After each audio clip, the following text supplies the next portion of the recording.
Well, hello everyone. It's Just Dwayne. Let's talk some gear.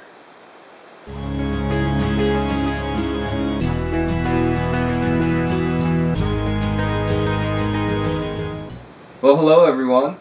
What I thought I'd do today would be to talk about what I carry in my pack and how I carry it in my pack. I've had a couple of requests for that information, so I thought I'd provide it here. I'm probably not going to go through all the weights on each individual item. I'm actually thinking on starting a blog, and I'll post all those weights out there at that time. But for now, just so you can kind of get an idea of what I carry and how I carry it, and so we'll see how that goes. First off, I carry a Mariposa Plus backpack. This is a size medium with a large hip belt. It's proven to be a very nice pack for me, and so let's go ahead and start talking about what I carry and how I carry it. First off, I have two hip pockets that are optional and that I carry on the hip belt.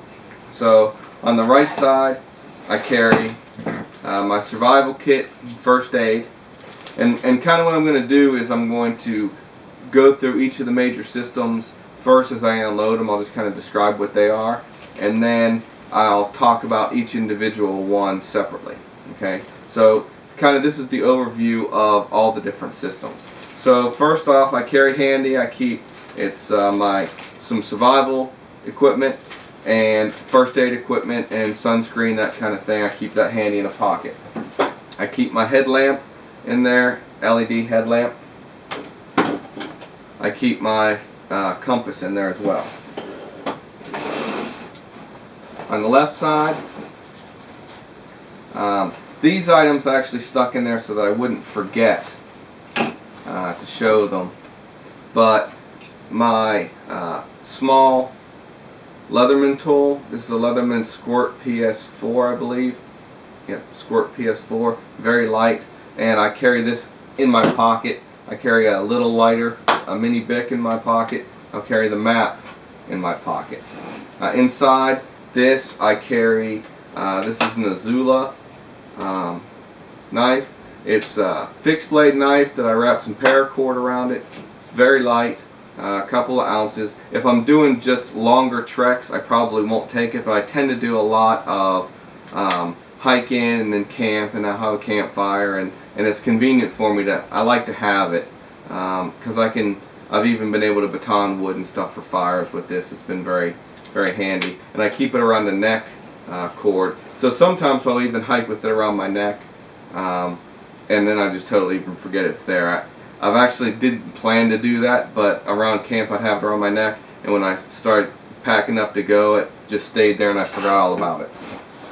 And then I'll also carry usually my little balaclava. It's a little lightweight balaclava that sometimes when you're hiking you just start to get cold. You know, I almost always wear my hat, but this way I can put this underneath if my ears get cold, or I can pull it down around my neck if that starts to get cold when I'm hiking. So that's kind of the front pouches. On the side of the Mariposa Plus, it's got, excuse me for that. Before I move on, I do plan to sew in two shoulder pockets. The Gossamer Gear used to sell the shoulder pockets, but I didn't get them ordered before they stopped making them. And I've emailed them a couple of times, and they say that they're going to make them again, but that it's been a while and it hasn't come up. So I'll probably just go ahead and sew my own. And what I want that for is I want to be able to have my phone on one side, my Droid that I carry with me, and I want to be able to have my my camera on the other so I can get to it easily, as well as this stuff. I mean, I carry this little Ultra Pod. Doesn't weigh very much, but it gives me a lot of flexibility when I'm shooting video. I can use it as a tripod, or I can attach it to a tree or a limb, and it serves as a nice field expedient tripod for not much weight. I carry a stick pick. As you'll notice, my stick pick doesn't have the nice black nylon or washer to it, because I lost it. And so I haven't found another one yet, and I found that just a regular nut works just fine. So I've been using that for now. And I have little Z-Packs camera bag made out of Cuban fiber that I'll use to keep my camera in. My camera is waterproof and shockproof, but that way it keeps anything from coming in contact with the lens and scratching anything up.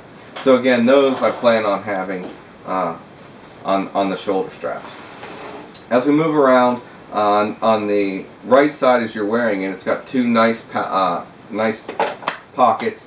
The top one I keep my cook kit in. You'll see that I have some bungee wrapped on here that comes with the pack. You can configure it how you want. What I generally carry up there is two little empty water bottles. That'll be hard to get off because I'm videoing. So just the little platypus ones, 1 liter a piece. They're nice, light, and they roll up. The other thing I really like about them is they have the same size opening as the little water bottles that I use when I buy them. And so my water filtration system, I actually have a fitting that goes on top and fills them directly, and so I don't have to worry about it falling over or trying to keep the tube inside the bottles while it's draining. So that's worked out really well for me.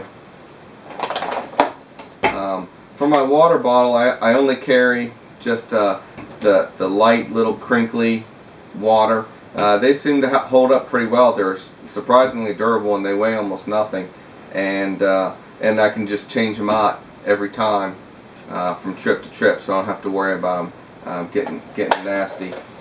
This little crinkly sound you hear is actually the bottom of one of these that I cut off, and I use this as a water scoop. It weighs very little, but I use that to scoop from my water source into my water filter bag, and that works out pretty well. And whenever this is actually open, see, this one's closed, so it's still nice and full, but whenever it's empty, it fits down inside the other one, and so it doesn't take up any additional room. So that's what I use. Weighs almost nothing there. I carry a piece of plastic. It's, I think, 2 by 3 feet.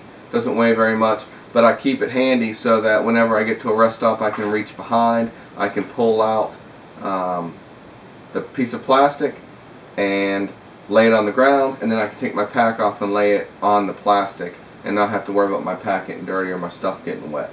And I like that. Also at night, underneath my hammock, I'll lay this out and use that as kind of my welcome mat to my hammock.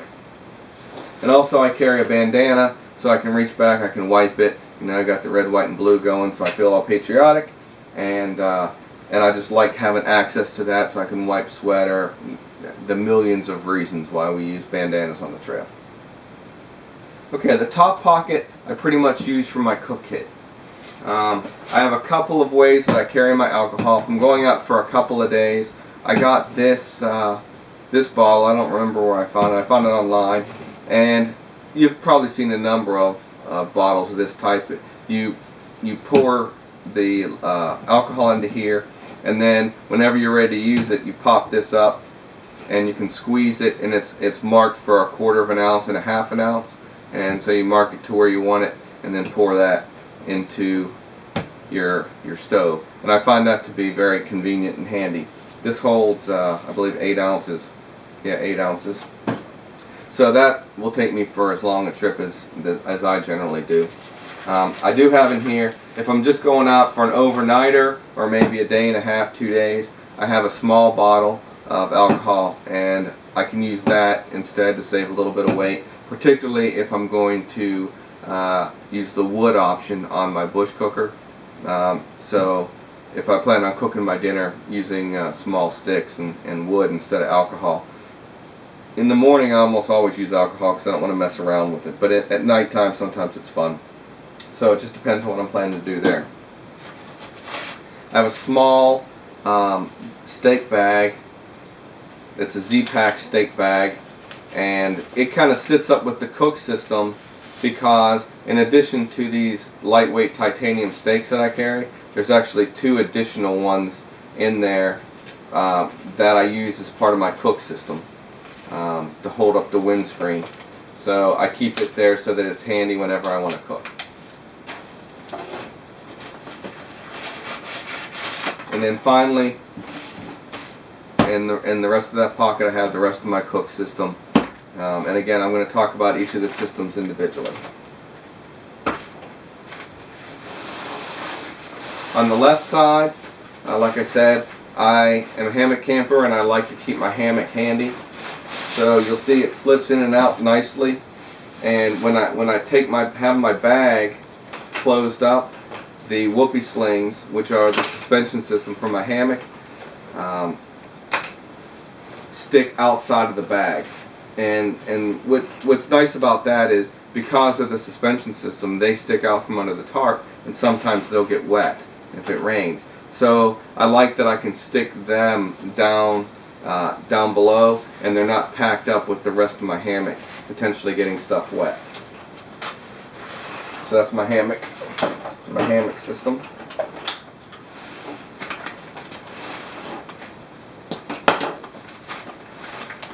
In the winter time especially, I like to take a pair of Crocs. I have a pair of Crocs that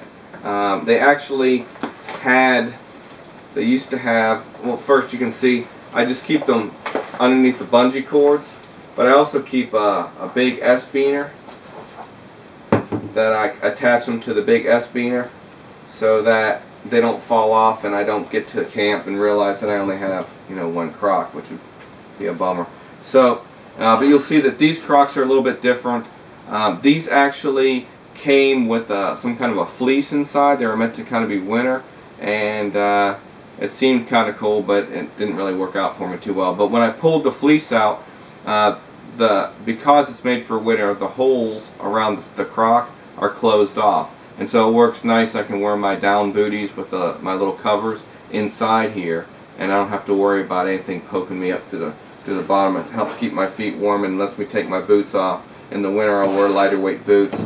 In the summer, I just wear tennis shoes, and so I really haven't felt the need to change into Crocs. If I was going on a longer trip, I might, but for a couple, 3 days that I normally do, I don't really worry about it that much.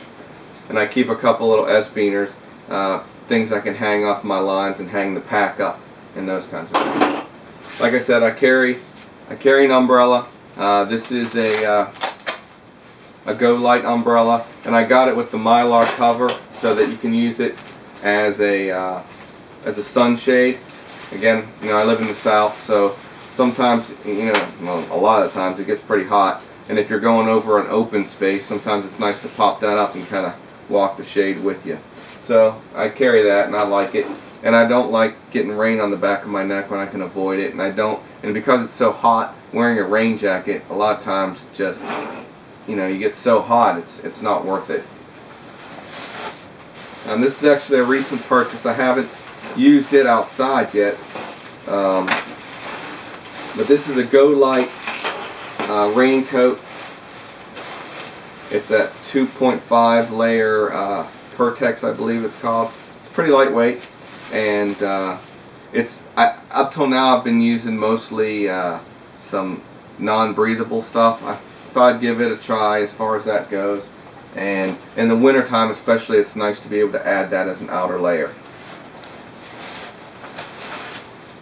This is my tarp. I have a Z-Packs tarp that I've done a review on previously.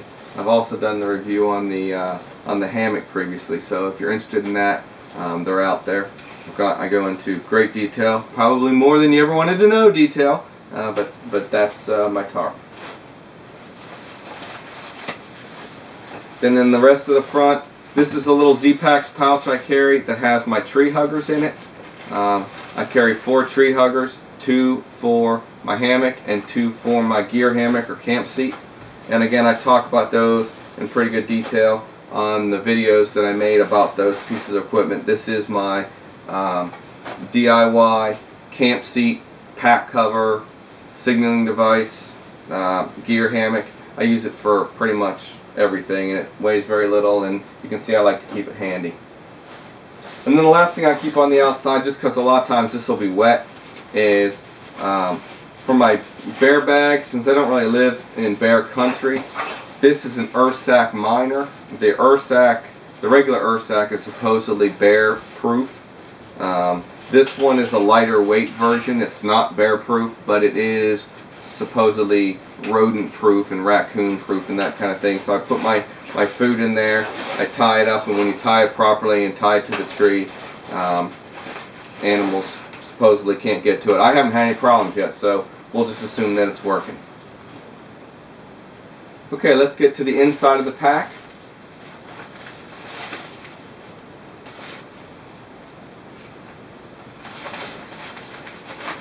On the top, I carry my food bag, and for my food bag, this is, I believe, called an OP sack, or a lock sack. L-O-K-S-A-K, made by OP sack. You can see it's a pretty good size bag, so I can keep a good bit in it. I probably have 6 meals in here right now, just for demonstration purposes. And but it's odor proof. So, and it really is. I mean, whenever I open it up, now I don't have the same senses, obviously, as a wild animal would, but I can, as soon as I open it, the whole room all of a sudden smells of what's in it. So, it seems to do a good job of containing the odors. I also carry my toothbrush and toothpaste inside here, and I also carry my spoon, my titanium spork in here, because it's a little bit too long to fit in the other, and I carry my toothpaste in here because they say it's a bear attractant. Basically anything that has an odor I try to store in here, and all this will go into the earth sac miner and get hung at night. But whenever I'm just going for the day, this hopefully will stay dry, or I can wipe it off. It's just plastic, and so that stays on the inside of my pack. I also keep my water filtration system inside. It's in this little bag. This is the next thing I'm going to try to redesign, because I feel like I could probably dump close to ½ a pound by changing my filter system. But I'm pleased with it, and it doesn't weigh that much, but you know, when you start getting down lower, you start getting greedy and want it to go lower still. Inside here I have some additional survival equipment, but not stuff that I necessarily need to have handy. And I have some other little camp things that just make my life easier in camp. Some stuff I take in and out depending on the kind of trip that I'm doing.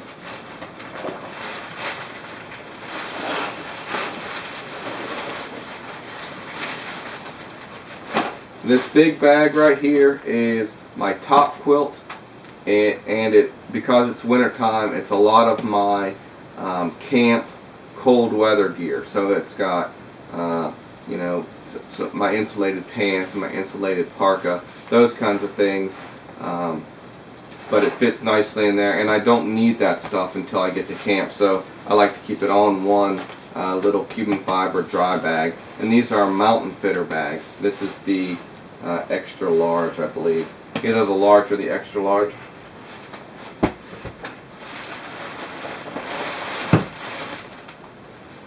This bag has most of the rest of my clothes. Now, I don't usually carry all these clothes, but I figured for the point of this demonstration I would show, you know, if I was going to the coldest environments that I travel to, so that you can see A, that it fits, and B, just so you can see what I have. And then finally, this little bag, sometimes it lives down where it is now, sometimes it sits further on top. This is the smaller stuff that whenever I stop for, you know, a rest or I stop to eat, that I sometimes like to have. You know, it's got a fleece, you know, a fleece pullover or whatever, just something to keep me warm for the brief stop, and it doesn't make me have to unpack the rest of the bag. A lot of times it'll just sit on top next to the food. Sometimes it sits on top above the food, in fact probably most of the time. And then I have my poop kit. A lot of people carry them on the outside. Fortunately, I haven't had the issue where I couldn't take the 2 seconds that it takes me to open this and get this out before. You know, it hasn't been an emergency, gotta grab this and run situation. So let's keep our fingers crossed, and that'll make my life a whole lot easier anyhow. And then on the inside,